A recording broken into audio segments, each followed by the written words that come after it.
Hello everyone, welcome back to my channel দিলনেসিস home kitchen. তো video দেখে বুঝতেই পারছো আজকে তোমাদেরকে পিৎজা বানিয়ে দেখাবো। আজকে তোমাদেরকে পিৎজা শুরু থেকে শেষ পর্যন্ত এমনকি পিৎজার বেসটাও তোমাদের সাথে শেয়ার করবো। আর আমি আজকে পিৎজাটা ইস্ট ছাড়া এবং মাইক্রোওয়েভ ছাড়া মানে গ্যাসেই বানাবো। তো ভিডিওটা লাস্ট পর্যন্ত থেকে অবশ্যই তোমাদের ভালো লাগবে। তো দেখো এখানে আমি চিকেন নিয়েছি, কারণ আমি চিকেন দিয়ে বানাবো। আপনারা চিকেন যদি না খান তাহলে চিকেনটা স্কিপ করবেন। তো চিকেনটাকে লবণ, হলুদ, লঙ্কা গুঁড়ো, জিরে গুঁড়ো আর একটু টক দই দিয়ে মাখিয়ে কয়েক ঘন্টার জন্য রেখে দিলাম।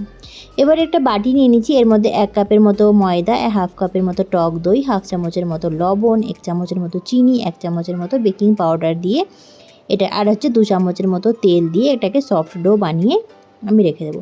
দেখো আমি জল দিয়ে দিলাম, জল দিয়ে হালকা মাখাতে হবে। একেবারেই বেশি জল দেবে না, কারণ এর মধ্যে দইও আছে। তো প্রথমে দই দিয়ে মাখিয়ে দেখবেন, তারপরে যদি জলের প্রয়োজন হয় তাহলে জল দিয়ে মাখিয়ে নেবেন।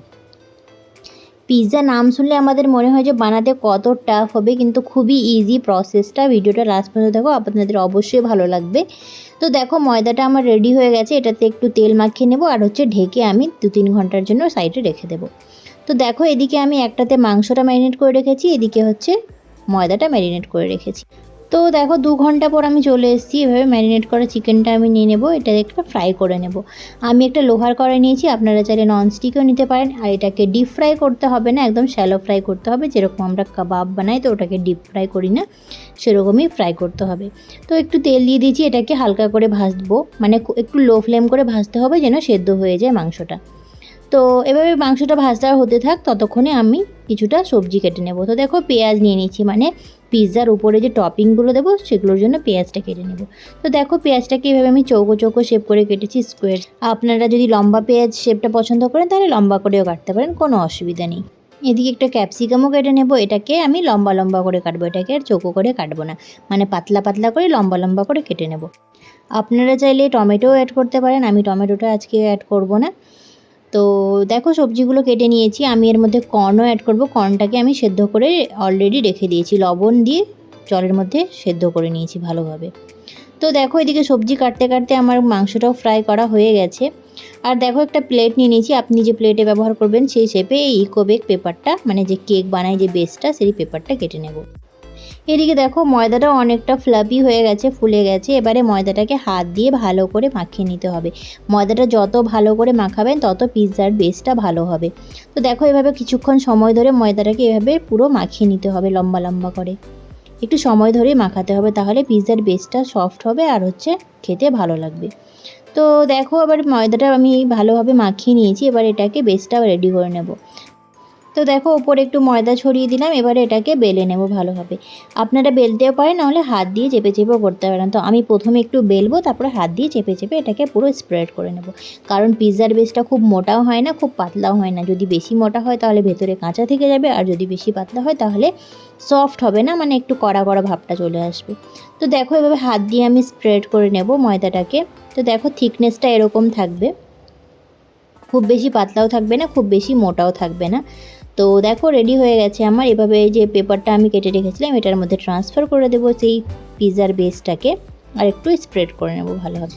এভাবে একটু হাত দিয়ে স্প্রেড করে নেব, যাতে পুরো ব্যাপারটা মানে ইভেন থাকে, কোথাও যেন মোটা কোথাও যেন পাতলা না থাকে। তো পিৎজার বেসটা তো আমার রেডি হয়ে গেছে। এবার একটা প্যানের মধ্যে আমি একটু লবণ গরম হতে দিয়ে দেবো, মানে হচ্ছে বেসটা আমি লবণ দিই, কারণ আমি গ্যাসের মধ্যেই বানাচ্ছি, মাইক্রোওয়েভে তো বানাচ্ছি না, তো আমি লবণ দেবো। আর পিৎজাটাকে এভাবে ফোক দিয়ে ছিদ্র করে নেব, যাতে পিৎজার যে আমি সসটা দেবো তাটা ভালোভাবে ভেতরে যায়, আর যেন এটা রুটির মতো ফুলে না যায়। তো দেখো পিৎজা পাস্তা সসটা আমি দিয়ে দেবো। আপনারা যদি চান এই সসটা আমি হোমমেডও রেসিপি দিতে পারি। তো এটা আমার কেনা পিৎজা পাস্তার সসটা স্প্রেড করে দেবো সেই পিৎজার পুরো ভালোভাবে। একটু বেশি করে সসটা দেবো, তাহলে টেস্টটা ভালো হয়। এবারে যে পেঁয়াজগুলো কেটে রেখেছিলাম সব দিয়ে দেবো। পেঁয়াজগুলো প্রথমে পেঁয়াজ দিয়ে দেবো, তারপর হচ্ছে ক্যাপসিকামগুলো আমি এর মধ্যে ছড়িয়ে দেবো ভালোভাবে। তো দেখো পেঁয়াজগুলো আমি দেখে দেখে দিয়ে দিচ্ছি, মানে পুরো বেশি দেবো না, কারণ বেশি দিলে আবার টেস্টটা খারাপ হয়ে যায়, মানে মিডিয়াম দেবো, খুব বেশি দেবো না খুব কম দেবো না। আমি একটু বেশি কেটে নিয়েছিলাম তাই রেখে দিলাম, আমি অন্য জায়গায় ইউজ করে নেবো ওটাকে। তো দেখো ক্যাপসিকামগুলো দিয়ে দিলাম। তো দেখো কিছুটা পরিমাণে কর্ন সেদ্ধ করে রেখেছিলাম লবণ হলুদ দিয়ে, এটাকেও এবারে পিৎজার ওপরে ছড়িয়ে দেবো। আপনারা চাইলে মাশরুম, তারপর হচ্ছে বেবি কর্ন, এগুলোও ইউজ করতে পারেন এর মধ্যে।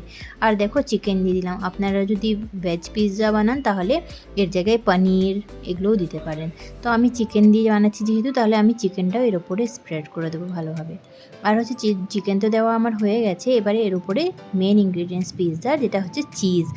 তো আমি এর উপরে চিজটাও ছড়িয়ে দেবো। তো আজকে আমি মজরেলা চিজ দিয়ে বানিয়েছি। আমার চ্যানেলে আগেও পিৎজার রেসিপি দেওয়া আছে, তো এটা নর্মাল চিজ দিয়ে দেওয়া ছিল, এটা আমি মজরেলা চিজ দিয়ে এটা রেসিপিটা বানাচ্ছি। কারণ পিৎজার উপরে মজরেলা চিজটা দিলে বেশি ভালো হয়, কারণ মজরেলা পিৎজাটা একটু বেশি পরিমাণে জুসি থাকে, আর এটা মানে স্পেশালি পিৎজার জন্যই তৈরি। আর পিৎজাতে যত পরিমাণে চিজ দেবে পিৎজার টেস্ট কিন্তু ততই বাড়বে। তাই পিৎজাতে চিজ দেওয়াতে কোনো কঞ্জুসি করা যাবে না, পুরো ভরে ভরে চিজ ঢালতে হবে। তো দেখো অনেকটা পরিমাণে আমি চিজ দিয়ে দিয়েছি। তো এবারে দেখো আমি যে লবণটা গরম হতে রেখেছিলাম সেটা গরম হয়ে গেছে, তো একটা স্ট্যান্ড বসিয়ে দেবো ওর মধ্যে। আর দেখো এর উপরে অরিগেনো ছড়িয়ে দেবো পিৎজাটার ওপরে, কারণ পিৎজাতে অরিগেনো না থাকলে পিৎজার টেস্টটা ঠিক আসে না। তো দেখো এখনও দিয়ে দিলাম, পরেও আমি অরিগেনো অ্যাড করবো। তো প্লেটটা বসিয়ে দিলাম এভাবে, মানে 30 থেকে 45 মিনিটের জন্য আমাকে লো ফ্লেমে বেক করতে হবে। তো দেখো কত পারফেক্ট পিৎজা রেডি হয়ে গেছে। এটা আমি আমার হাজব্যান্ডের বার্থডে অকেশনে বানিয়েছিলাম। আপনারাও আপনাদের প্রিয় মানুষের কোনো অকেশন হোক কিছুতে বানাতে পারেন। আর আমার ভিডিও যদি ভালো লেগে থাকে তাহলে অবশ্যই সাবস্ক্রাইব করে দেবেন আমার চ্যানেলটাকে। তো থ্যাংক ইউ।